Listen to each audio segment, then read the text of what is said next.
Balik lang.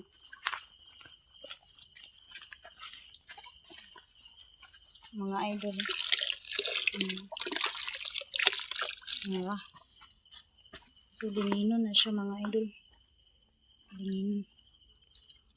Maparehas ani mga idol. Ang pagkalingin mga idol. Tara.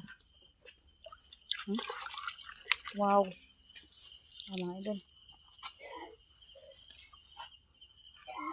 Tara. Kumuto na siya mga idol. Gingon anin na siya.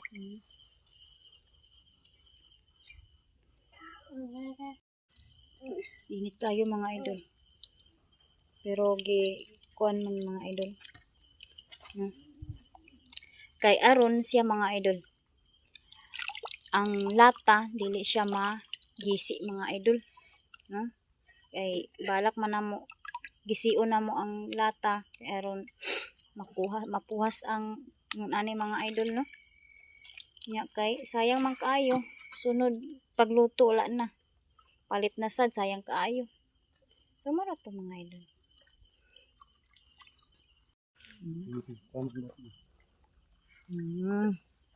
Tsada kay siya tan-aon mga idol.